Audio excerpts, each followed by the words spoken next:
Halo, saya Kun Habibah dari KKN PPM UGM Kaliangkrik 2021. Di sini saya akan memberikan sedikit informasi mengenai normal baru atau new normal di sektor pariwisata.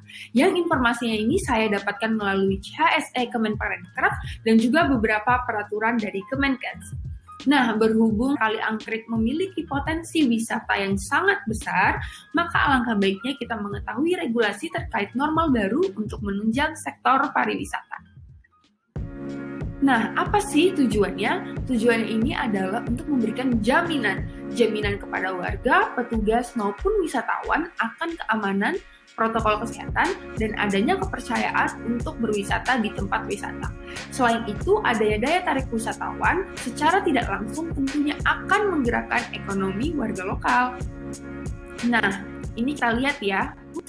Nah, kita lihat nih, era sudah bergeser dari yang dulu bisa berkerumun tanpa masker sampai sekarang harus menjaga jarak dan menggunakan masker.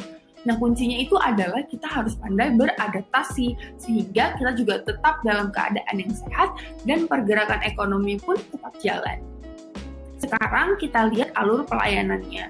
Jadi berdasarkan alur pelayanan yang ada di panduan, itu hanya terdapat satu alur saja. Jadi pintu masuk dan pintu keluar itu dibedakan. Dan karyawannya pun tidak masuk melalui pintu depan.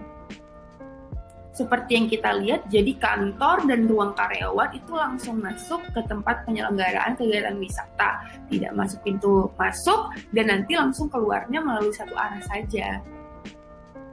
Oke, ada dua standar dalam pariwisata. Jadi ada yang standar umum dan yang khusus. Nah, ini yang standar umum dan wajib dipatuhi oleh pengelola, pengunjung maupun pedagang di sekitar. Yang 3M. 3M yaitu memakai masker, menjaga jarak, dan mencuci tangan.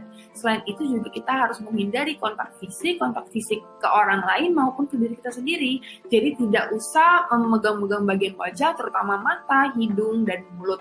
Kemudian sesampainya di rumah atau misalnya kita habis dari luar rumah, jangan lupa untuk mendisinfeksikan barang-barang kita seperti handphone yang sering kita gunakan, kemudian dompet, jam tangan, ataupun kacamata. Nah, setelah itu juga jangan lupa untuk merendam baju dan segera mandi. Kita juga harus tetap melakukan perilaku hidup bersih dan sehat, di mana PHBS ini bukan hanya menghindari dari virus corona saja, tapi juga dari penyakit-penyakit lainnya. Nah, setelah itu juga ada pemeriksaan kesehatan, di mana pemeriksaan kesehatan ini dapat dilakukan sebagai pencegahan penyebaran dari COVID-19. Dan juga jangan lupa untuk melakukan pemeriksaan suhu tubuh sebelum memasuki tempat wisata. Nah, kalau yang ini merupakan standar khususnya untuk pengelola. Jadi, pengelola itu harus menyiapkan petugas untuk mengawasi protokol kesehatan dan memfasilitasi pelatihan karyawan terhadap normal baru. Jadi, pengawas ini untuk mengawasi wisatawan yang ada di daerah pariwisata tersebut. Namun, bukan hanya wisatawan, pedagang pun dan petugas juga harus diawasi. Selain itu juga menyediakan sarana untuk pencegahan penyebaran COVID-19. Ada tempat cuci tangan yang ada sabunnya, kemudian hand sanitizer, kemudian menyediakan masker, melakukan pengecekan suhu menggunakan termogan, dan juga jangan lupa untuk menyediakan kamar mandi atau toilet yang bersih, higienis, dan kering. Jadi kamar mandi itu harus dibersihkan serutin mungkin. Kemudian pihak pengelola pariwisata juga harus menyediakan media informasi imbauan protokol kesehatan. Nah, ini tuh bisa berupa poster yang ditempel ataupun kertas tertulis yang diberikan kepada wisatawan. Lalu juga untuk menyediakan tanda penunjuk arah lokasi tempat cuci tangan dan juga menyediakan sampah tertutup. Nah, kemudian pengelola harus memfasilitasi pelatihan pada karyawan mengenai tatanan era baru. Selain itu, menetapkan jam operasional, melakukan pemeriksaan COVID secara mandiri, dan juga mematuhi sistem antrian minimal 1 meter dan membatasi pengunjung. Nah, selain itu juga melakukan disinfeksi secara rutin dan juga menyiapkan sarana pembayaran non-tunai dan mengupayakan penjualan tiket secara online, jadi menghindari kerumunan.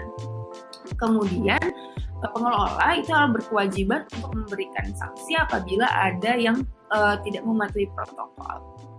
Nah, selain itu, standar khusus untuk pengunjung seperti yang udah kita tahu itu 3M, dan juga jangan sampai para pengunjung itu datang dalam keadaan yang sakit. Jadi harus dalam keadaan sehat. Kemudian pengunjung juga menyiapkan non tunai seperti menggunakan kartu ataupun aplikasi yang ada di handphone. Nah, ini penting sekali.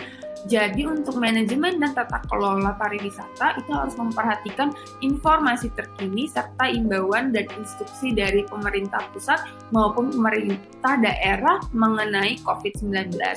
Lalu juga harus memiliki SOP dan memberikan informasi tertulis mengenai suhu dan kondisi kesehatan petugas atau karyawan-karyawannya. Kemudian melatih karyawan juga untuk melaksanakan SOP dan melakukan simulasi secara bertahap dan menyediakan imbauan yang tertulis tadi.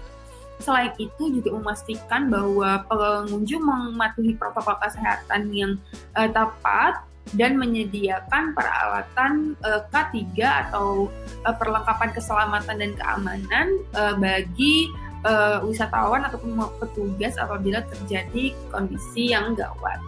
Nah, selain itu juga para pengelola itu harus berkoordinasi dengan fasilitas kesehatan, Dinkes atau Dinas Kesehatan dan BPBD seumpama terjadi kegawat daruratan yang harus cepat ditangani.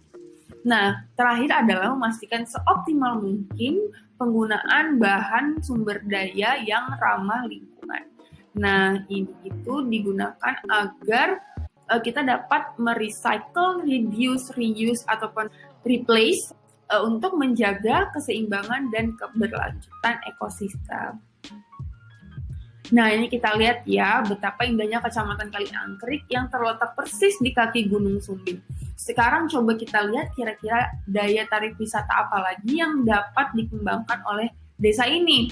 Nih contoh pembuatan toko souvenir misalnya. Nah, bisa dari daur ulang ataupun bahan olahan buatan warga yang bisa dijual apabila wisatawan datang.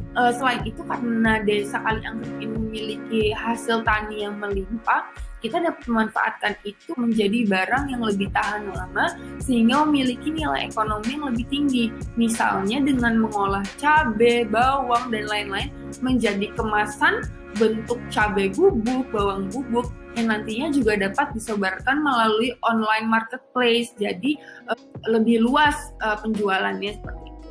Nah, bisa juga membuat rumah makan ataupun warung kopi dan tempat penginapan yang kekinian karena mereka memiliki pemandangan yang sangat bagus. Jadi nilai jualnya juga lebih tinggi dan nantinya para pendaki yang melewati desa tersebut, pendaki Gunung Sumbing ataupun turis-turis lainnya dapat menikmati wisatanya. Yang terakhir, kita harus tetap menjalankan semuanya dengan sistem new normal atau normal baru karena era pandemi ini.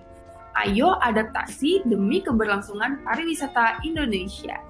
Terima kasih.